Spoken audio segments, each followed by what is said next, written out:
உலகெங்கும் இருந்து எங்களுக்கு ஆதரவை கொடுத்து வரும் எங்களுடைய அன்பு நேர்கள் அனைவருக்கும் எனது இனிய ஆங்கில புத்தாண்டு நல்வாழ்த்துக்களை தெரிவித்துக் கொள்கிறேன். நான் உங்கள் டிஜே சுந்தரபாண்டி, சிவகாசியிலிருந்து. நேர்களே, நம்ம தற்போது பார்க்க போகிற விஷயம் என்னென்னா, 2026 எல்லாருடைய எதிர்பார்ப்பும் இப்போ 2026 நோக்கி தான் இருக்குது. அரசியல் களமும் 2026 தான், வாழ்க்கையோட எதிர்காலமும் 2026 தான். அப்போ இந்த 2026 வாழ்க்கையில் ஏற்பட போகின்ற மாற்றங்கள் என்ன? ஃபஸ்ட்டு ஒரு விஷயம் தெரிஞ்சுக்கோங்க. இந்த வருட கிரகங்கள் என்று சொல்லக்கூடிய சனி பகவான் மற்றும் குரு பகவான், ராகு பகவான், இவர்களை வச்சு தான் நம்ம இந்த வருட பொது பலன் எடுப்போம். ஆனால் இந்த வட்டம் பார்த்திங்கன்னா சனி பகவான் அவர் மீன ராசியிலே அப்படியே அமர்ந்திருக்கிற போகிறார். குரு பகவான் பார்த்திங்கன்னா 2026 ஆரம்பத்தில் மிதுன ராசியில் இருப்பார். குரு பெயர்ச்சி என்பது பார்த்திங்கன்னா ஜூன் மாதம் ஸ்டார்டிங்கில் வரும். அதற்கு பிறகு குரு பகவான் அக்டோபர் எண்டுக்கு அப்புறம் அதிசாரமாக சிம்ம ராசிக்குள்ள நுழைவார்.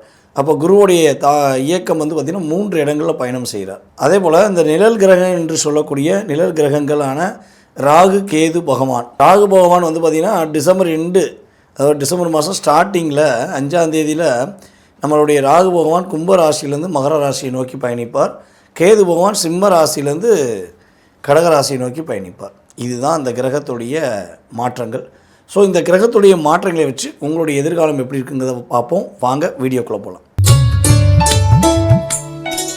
மீன ராசி அன்பர்களுக்கு இந்த 2026 கோச்சார கிரகங்கள் கொடுக்க போகின்ற நன்மைகள் என்னன்னு சொல்லி பார்க்க போகிறோம். அதாவது மீன ராசிக்கு பார்த்திங்கன்னா மனசு விட்டு பேசவே முடியல, நிறைய பிரச்சனை இருக்கீங்க. சனி பகவான் ராசியில் உட்காந்துருக்காரு. அவர் ஒரு வருஷம் ஆக போகுது. கிட்டத்தட்ட 9 மாதம் கடந்துட்டார், 9-10 மாதம் கடந்துட்டார். உள்ளே உட்காந்து படாத படுத்துறாரு. உங்களுக்கும் உங்கள் பார்ட்னருக்கு நிறைய பிரச்சனை வருது. கணவன் மனைவி ஒற்றுமைக்குள்ளே பேச முடியல. ஒரே வீட்டுக்குள்ளேருந்து வேறு வீட்டில் உட்காந்துருக்க மாதிரி ஃபீல் பண்ணுறீங்க. வீட்டுக்குள்ளேயே ரெண்டு ரூமுக்குள்ளே உட்கார வேண்டிய சூழ்நிலை. கணவர் ஒரு வீட்டில், மனைவி ஒரு ரூமில், 2 பேரும் வேறு ரூமில் உட்காந்துட்டு கஷ்டப்படுறீங்க. ஸோ இதெல்லாம் நிறைய பிரச்சனை. அதே போல் ராகு பகவான் 1.5 வருஷமாக அவருடைய அற்புதமான விஷயங்கள் செஞ்சு கொடுத்துட்டாரு.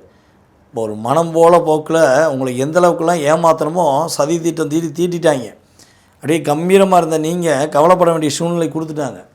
ஸோ இதெல்லாம் இந்த 2026 அப்புறம் மாறுமா அப்படின்னு இது பார்த்திங்கன்னா உறுதியாக மாறுது, பர்ஃபெக்டாக மாறுது. உங்களுக்கு நிம்மதியான ஒரு தூக்கம் இருக்க போகுது, நிம்மதியான செயல்பாடு இருக்க போகுது. அதாவது மீன் என்ற எம்மலம் கொண்ட ஒரு வடிவம் கொண்ட நீங்கள் தண்ணி தொட்டிகளை அப்படியே கடல்லையும் தண்ணி தொட்டிலையும் ஜாலியாக சுற்றிக்கிந்தாங்க. தூக்கி தரையில் தூக்கி வச்சா எப்படி மீன் தரையில் அப்படியே துள்ளி குதித்து கஷ்டப்படுமோ, அதே மாதிரி தான் வாழ்க்கையில் நீங்கள் பல பேருடைய, அதாவது என்ன சொல்கிறேன்னா, பல பேருடைய வாழ்க்கையை மாத்திரன்னு சொல்லி உங்கள் வாழ்க்கையில் பல கஷ்டத்தை சந்திச்சிட்டிங்க. இவங்க பாவம் கஷ்டப்படுறாங்க, அவங்க பாவம் கஷ்டப்படுறாங்க. போதும், கஷ்டப்படுறவங்களுக்கு நீங்கள் உதவி செஞ்சு கஷ்டத்தை நீங்கள் அதிகமாக அனுப்பிக்க வேண்டிய சூழ்நிலை வந்துருச்சு. நீங்கள் யாரெல்லாம் ரிலீஸ் பண்ணி விட்டீங்களோ பாருங்கள், அவங்களாம் இப்போ சூப்பராக இருப்பாங்க. ஆனால் நீங்கள் அப்படியே தான் இருக்கீங்க, இன்னும் கஷ்டப்பட்டுக்கிட்டு தான் இருக்கீங்க. ஸோ இந்த கஷ்டத்தை மாற்றக்கூடிய ஒரு அற்புதமான ஒரு செயல்பாடு உங்களுக்கு கிரகங்கள், உங்களுடைய ராசியின் அதிபதி சுபகிரகம் என்று சொல்லக்கூடிய குரு பகவான் மூலமாக கிடைக்க போகுது. அதாவது ஒரு வார்த்தை சொல்லுவோம் ஜோதிடத்தில், ஒரு பாவகிரகத்தை சுபகிரகம் பார்த்தால் அந்த பாவகிரகத்துடைய மிகப்பெரிய வலிமை இழந்து சுபகிரகத்துடைய ஆளுமை வெற்றி பெறும்னு சொல்லுவோம். அப்படி சொல்லக்கூடிய பாவகிரகம் சனி பகவான், அவர் ராசியில் இருக்கார். சுபகிரகம் என்று சொல்லக்கூடிய உங்களுடைய ராசியின் அதிபதி 5ஆம், அதாவது 9ஆம் பார்வை மூலமாக உங்களுடைய ராசிக்கு 5ஆம் இடத்துலேருந்து உங்களை பார்க்காரு. அது அற்புதமான பார்வை. உங்கள் லைஃப்லேயே ஒரு பெரிய டேர்னிங், பெரிய மாற்றம், பெரிய முன்னேற்றம் உங்களுக்கு ஏற்பட போகுது. முயற்சியில் மிகப்பெரிய வெற்றி கிடைக்கும். முயற்சி எடுத்து தோல்வியை சந்தித்த நம்முடைய மீன ராசிக்காரங்க இந்த வருடம் வெற்றியை மட்டும் சந்திக்க போகிறீங்க. வெளிநாடு யோகம் உண்டு, வெளி மாநில பயணங்கள் உண்டு, தொலைதூர பயணங்கள் மேற்கொள்ள போகிறீங்க. அதன் மூலமாக சந்தோஷத்தையும் மகிழ்ச்சியும் பொருளாதாரத்தில் ஏற்றத்தையும் சந்திக்கக்கூடிய ஒரு அற்புதமான மாதம் ஜனவரி மாதத்துலேருந்து இயங்குது. அப்போ டிசம்பர் வரையும் செம ஜாலி, ஹாப்பி, மனசு ரிலாக்ஸாக இருக்குது அப்படிங்கிற வார்த்தையை உபயோகப்படுத்தக்கூடிய சூழ்நிலை உண்டு. பிரிந்த உறவுகள் என்று சொல்லக்கூடிய கணவன் மனைவி உறவு கூட ஒன்றிணைவதற்கான வாக்கியம் உண்டு. ஏதோ ஒரு சூழ்நிலை பிரிஞ்சிருப்பீங்க. இது காரணம் சூழ்ச்சியாக தான் இருக்கும். கூடவே இருந்து குளிபறிச்சிட்டாங்கடா அப்படிங்கிற மாதிரி தான் ஏதாவது நடந்திருக்கும். ஸோ அதை பற்றி கவலைப்படாதீங்க.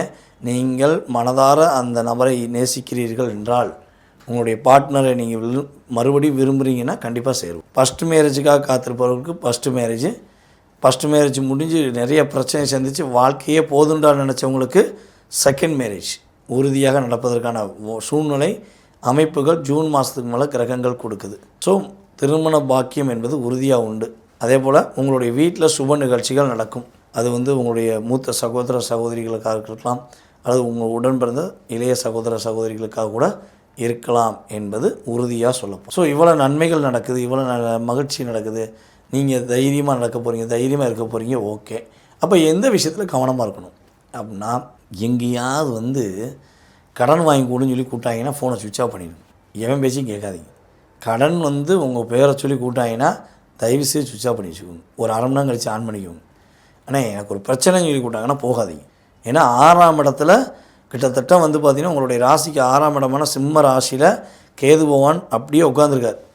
அப்போ கேது என்ன பண்ணுவார், ஏதாவது ஒரு விஷயத்தை தூண்டுறதுக்கு எவனையாக ஒருத்தர் அனுப்பி விடுவார். அண்ணே எனக்கு ஹெல்ப் பண்ணுங்கள், அக்கா எனக்கு ஹெல்ப் பண்ணுங்கம்மாங்க. தயவுசெய்து மாட்டிக்கிறாரு. நீங்களாக இருங்க. அதுபோல் தாய் மாமா உறவுக்கும் உங்களுக்கும் ஏதாவது ஒரு பிரச்சனை கொடுப்பாங்க.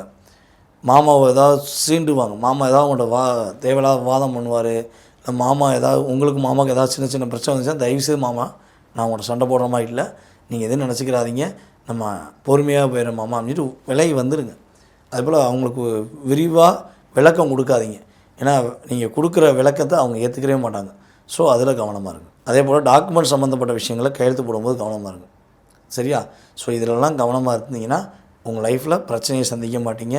மாற்றங்களும் ஏற்றங்களும் உங்களுக்கு கோச்சார கிரகங்கள் உறுதியாக கொடுக்கும் என்பதை தெளிவாக சொல்லிக்கிறேன்.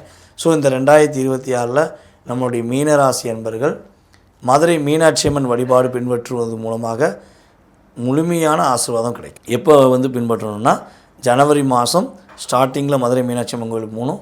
திரும்பியும் ஜூன் மாதத்துக்கு ஒருக்க போகணும். ஜூன் மாதத்துக்கு பிறந்தனே ஒரு தடவை போகணும். நீங்கள் வருஷத்துக்கு 4 தடவை போனாலும் நல்ல மகிழ்ச்சி தான்.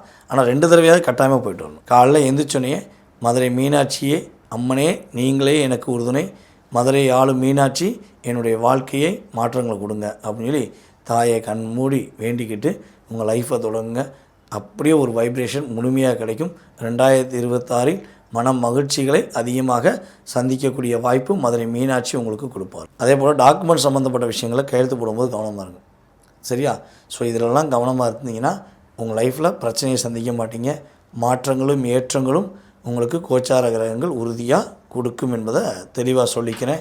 ஸோ இந்த 2026 நம்மளுடைய மீனராசி அன்பர்கள் மதுரை மீனாட்சி அம்மன் வழிபாடு பின்பற்றுவது மூலமாக முழுமையான ஆசீர்வாதம் கிடைக்கும். எப்போ வந்து பின்பற்றணும்னா, ஜனவரி மாதம் ஸ்டார்டிங்கில் மதுரை மீனாட்சி அம்மன் கோயிலுக்கு போகணும்.